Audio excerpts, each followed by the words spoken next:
Ladies, the power lies within your femininity, and it always has. I'm so glad you tuned into this video today because we are going to get into a lot of phenomenal elements to help you tap back into your divine feminine energy.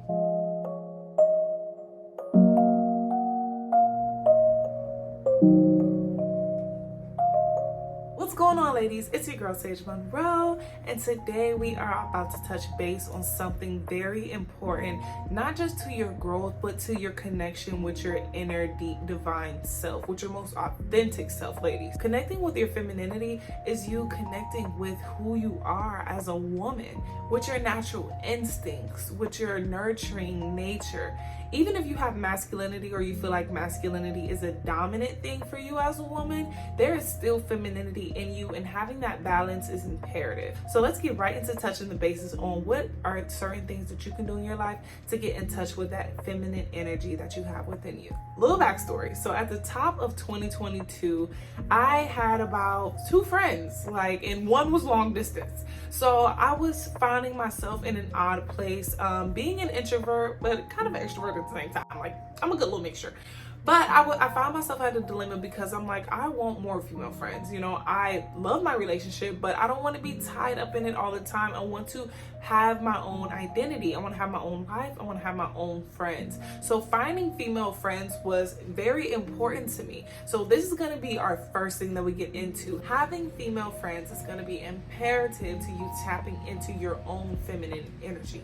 Having feminine energy around you, especially in a positive aspect, is so healthy. As a woman, who can better understand you than a woman? You know, who could be better to talk to about your feminine issues you might be having or your emotions than with someone who has taken the time to understand their own? For me personally, I like to also surround myself with women who are on a similar journey as me, women who are entrepreneurs, women who are on a spiritual journey within themselves, women who like to read. Finding women within your certain niche of doing things or certain niche of energy is going to be imperative, because you can find a group of female friends, but if you're not on the same frequency, it's just not going to be helpful for you. So finding a positive female influence that matches your frequency is going to help you raise your feminine energy vibration and align with all the things that come along with that beautiful energy. Sometimes even being close-knit with older women than you would be so helpful, because these women have already lived a certain amount of life. Not saying they old, but these women have already lived and they have experience, and they can pass down that experience to you. It's like having an older version of yourself help you out through life sometimes. Believe it or not, living in your masculine energy or in a masculine state where you're hyperactive is not normal. It's not considered normal. In today's society, a lot of women are extremely independent, taking care of their own things, handling their business, and I love that for us. But we have began to live in this masculine energy of always being alert, always being tense, always being on go, and having to handle things ourselves. That is not us standing within our feminine energy. Which brings me to my next point, the soft life. Women are supposed to be living a soft life. The soft life is you doing what is best for your physical, mental, emotional, and spiritual well-being at all times. Is you not giving your power away, but allowing yourself to rest. The soft life is allowing yourself to not be hyperactive, to not let yourself to be overworked and burnt out. That is not our nature. We need to allow ourselves to be calm and in a relaxed state, because that is when we are the most connected to ourselves in general, but especially for women. Living the soft life can look like going and getting massages. It can also look like not being the one to cook dinner every night, or not being in a boss babe mode all the time and saying, you know what, I'm not going to handle this. I'm going to allow it to be handled for me. I'm going to allow those things to be taken care of for me. I don't think that I'll carry that. I think I'll allow someone else to handle it. Whether that is energy, whether it is physical, it is you saying, I'm going to live a soft life. I'm going to do things that make me feel soft and make me feel feminine and not overwork, burnt out, overdone. Living in the soft life is luxurious, and it doesn't even have to cost you anything. It could be you making sure you do your skincare routine at night, whatever that may be for you.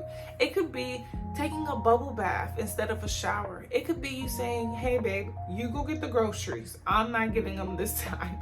And just allowing yourself to be at peace with not working all the time. I know we have a lot of boss babes in this new era, and I love that for us because look, we are taking names and getting to the bag. But in this world, we can feel like, especially if you're an entrepreneur, you can feel, okay, boom, I gotta work all the time, I gotta go. Clients, work, social media, content.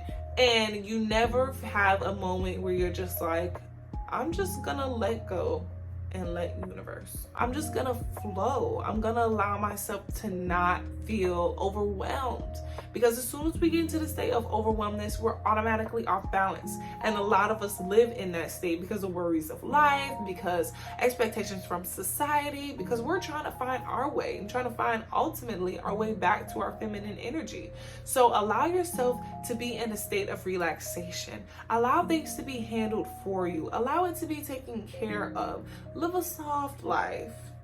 Live a soft life. Even if you don't have someone who can lug around the groceries for you, you can just say, I'm gonna take my time with myself. I'm gonna be gentle with myself on a mental level, spiritual level, physical level, and emotional level. Be gentle with you. Live a gentle life. Because when you do, that energy reflects, and people say, okay, she's standing in her feminine energy, I'm gonna come at her differently, you know? But when we're standing in our masculine energy, we're in our aggressive, we're like, you know, we just give off a totally different vibe, and we attract totally different energy as well. Kind of returning to my last point, I felt when I lived in a soft life more so and I started carrying myself in a different element, I started attracting more female friends. Wild enough, right? Who would have thought? Living in your feminine energy attracts the feminine energy. So that is just definitely a great point, to be soft. Have a softness about you. Don't always feel like you have to be the one in charge and always the one in control, even if that's what you're used to. Now, we do definitely have to have a balance between masculine and feminine energy. We should use our masculine energy when we find that it is useful in our businesses and in our lives. But we should stand mostly in our feminine energy, and we should be in a natural state of this feminine energy with touches of masculine when appropriate. Y'all might want to get a pen and paper for this next point. Not that it's going to be long, but it is just going to be super imperative to you connecting with your feminine energy. This is something that I myself have just began connecting with like a year ago.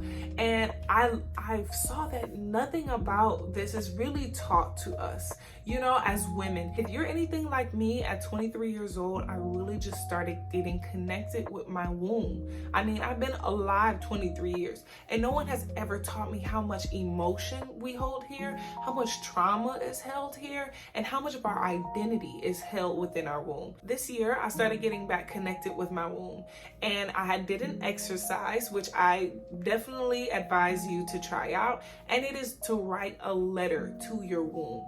When you write a letter, you kind of identify the type of relationship that you have with things. So writing a letter to my womb, it kind of blew my mind, because I didn't see how rude I had been to her, you know? I had been very rude and very ungrateful for this gift that I've been given. Having my cycle every month was just like a drag. It was like here we go again. Somebody take this uterus out of me. Like, it was just all the worst things that you could think of. I was saying to my own body, and I was saying to my own womb, a tool that is cleansing me, that is getting me connected back with myself. But I didn't see it as that, obviously, because I was extremely disconnected from myself in so many ways. But I was on this journey of finding my way back to myself, and not till I really said, I have a whole organ inside of my body that helps me create other people. That is a gate between realms, and I don't know anything about it. After writing that letter, I got to see, okay, this is a vessel that I have inside of me that is a gift from the universe. I am a woman. I am the only type of human being that can create other human beings out of my own flesh and blood and bones, and that is phenomenal. It's a phenomenal thing. But also with our wombs, we hold so much trauma here that we don't even realize. Sexual trauma, emotional trauma, even trauma mentally can be held deep into the womb. And it is a reason why a lot of women have blood clots, why a lot of women have painful periods. Stop using products that are damaging your womb, like tampons that have chemicals in it and chlorine in it, as well as pads. I'm actually launching a period underwear line called Sage Essentials, and it is called moon wear to be specific, because it's classified for our moon times, our moon cycles. So I'll be dropping my moon wear line on October 1st, and I'll be doing a review on all the different kinds of products that we offer. I'll leave the link in the bio to the landing page where you can put in your email and get updates on that. Stop having sex with people whose energy isn't in alignment with yours, or bad energy. And I know that's not something you'll be able to tell from the gate, but be very selective about who you share your body with, because every time a partner enters you, they are sending their own energy to your womb, and you don't want to soul tie. You don't want to be spiritually connected to this person because you've let them in your body and you don't know what kind of energy they're holding on to. So be very selective in that manner, because the womb holds energy. Realizing that you're holding this energy here and doing things like womb yoga, or just organically waiting for your cycle and being intentional with that time of the month that you have to flush out all that energy, which is another reason why we even have a cycle. It's an energy flush. We carry energy all throughout our body, and it is carried into our womb, and we release it. That's how you know we're meant to live a soft life, because our body is just like, I'm releasing. But so get connected back with your womb, ladies. A great way to do that as well is to really ask yourself deep questions about your past in relation to maybe your sexual trauma or sexual partners and your childhood trauma. Get in touch with your feminine energy. Get done up. Y'all see, I try to turn out for this video for y'all today. I just got my hair did. I don't know how to act. Ladies, get done up. Get cute. Put on that dress. But you know what? When you do it for yourself. Don't do it for no me. Don't do it for nobody. Do it for you, okay? Because that is gonna make you feel so powerful, and it's so beautiful, and so in your divine feminine energy. You know when you ain't got your hair done and your nails ain't done like this, you just be in the bed and you're just like, you're not in the mood for certain things. People ask you want to go out? No, I don't look like, I look like who did what and why. I don't want to go nowhere, okay? But as a woman, when you can look in the mirror and automatically be like, I'm beautiful, love what you see in the mirror, because you're just putting time into yourself. You ain't got to be a certain weight. You ain't got to be a certain color. You just have to authentically show up as yourself, okay? And you got to put it on. And that's where the confidence also comes into. But I have another video that I can link down in the bio for you all if you need a confidence boost and need different tips on how to boost your confidence, because confidence is in the femininity. But if you can just get yourself done up, get yourself something new and beautiful to wear, maybe put a little makeup on. If you're not into makeup, get your lashes done. If you're not into lashes, throw some water on your face. I don't know. Do something. But getting done up, making yourself to your own standards feel more attractive, feel more together, feel more luscious.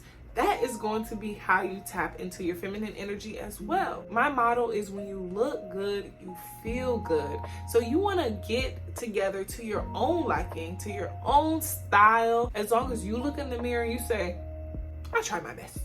Like, that's all we need.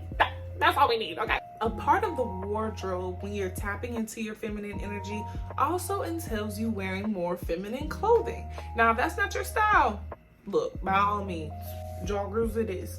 But when you wear more feminine type clothes like dresses and skirts, you're allowing yourself to not be in a pantsuit all the time. You're allowing things to not be pressed up against your hoo-ha all day. And you're just allowing, it's so flowy. The energy is just air. The energy is giving air. Go out and get yourself some new skirts, get yourself some new dresses, because when you are in that kind of feminine wear, you let your toes out, they ain't gonna know what to do with themselves. this is gonna be my last point of the video, and it's a little R-rated, so if any babies is in the chat, scoot on out. This part is going to be a very high frequency aspect of you touching base with your feminine energy and really getting connected with it, is you getting connected with your sexuality. So we're talking about the sacral chakra here. You can do more research on it personally, but the sacral chakra is right above the root chakra, and it is your sensuality, it is your creativity, and there lies a very crucial part in your identity as well. So as women in the society that we live in, once again, we can be told that being in touch with your sexuality is not a good thing to do. It's raunchy, it's hypersexualized, it's bad in some way. No, I'm here to tell you right now that you've been lied to. Ladies, get very deeply connected with your sexuality, and if you're old enough and you're already exploring, make sure your partner knows the importance of your pleasure, okay? If you haven't figured that out yet, even for yourself, take some time to explore on your own. Because let me tell you something, in 2023, there are still women out here faking orgasms. There are still women that don't think that they can orgasm just because their partner can't make them. You've been lied to, okay? You've been lied to. This whole thing is a sham. Ladies, I need you to make it your main objective this week to get in touch with your own femininity, even if that means fun time alone, okay? Because that is gonna help you get connected with your own body. You know what you like and what feels good to you. It's gonna help you be able to tell others what to do and not to do. As women, we are naturally very sensual beings, and there's nothing wrong with that. Getting back connected with your sexuality, learning your body, learning what it likes, what it does not like, is going to help you create healthy boundaries in your sexual life. Also, not always associating sexuality with men, because that, your sexuality personally has nothing to do with them until you say it does, but I honestly recommend that you attempt to just learn your body in that way, because most men are not going to really take the time that is needed to learn your body. The best way for you to learn your body, to learn your sexuality, to learn what gets you there, is going to be for you to identify those things on your own. Give yourself the space to just get comfortable with your own body. A lot of us have been in times in our life where we haven't even known or been connected to or been comfortable with our own bodies, and have been in a space where we're sharing it with other people. Don't do that. Learn your own body first, get comfortable in your own skin and in your own sexuality, and heal your womb first, and then you have some of the most healthy and best experiences when it comes to you sharing your body with other people, because you know your body, because you've created and established healthy boundaries, and you also know, hey, don't do that, do this. Ladies, you have all been extremely phenomenal. I really appreciate you for watching this video, tuning in with your girl Sage Monroe. Then this year I've had way more channel growth than I thought, and I'm aiming for the stars. So if you haven't subscribed already, go ahead and hit that subscribe button. Give it a like if you feel like you got something valuable out of this, and don't hesitate to drop a comment if you have any questions about anything regarding this video. I'll be sure to drop the links that I mentioned in this video down below for your convenience. I'm excited for you to get in touch with your own femininity, because the power that is in that is gonna get you closer to being the highest version of yourself when you're embracing the thing that makes you woman, and it is you. I'll see you back in my next video. Ashe.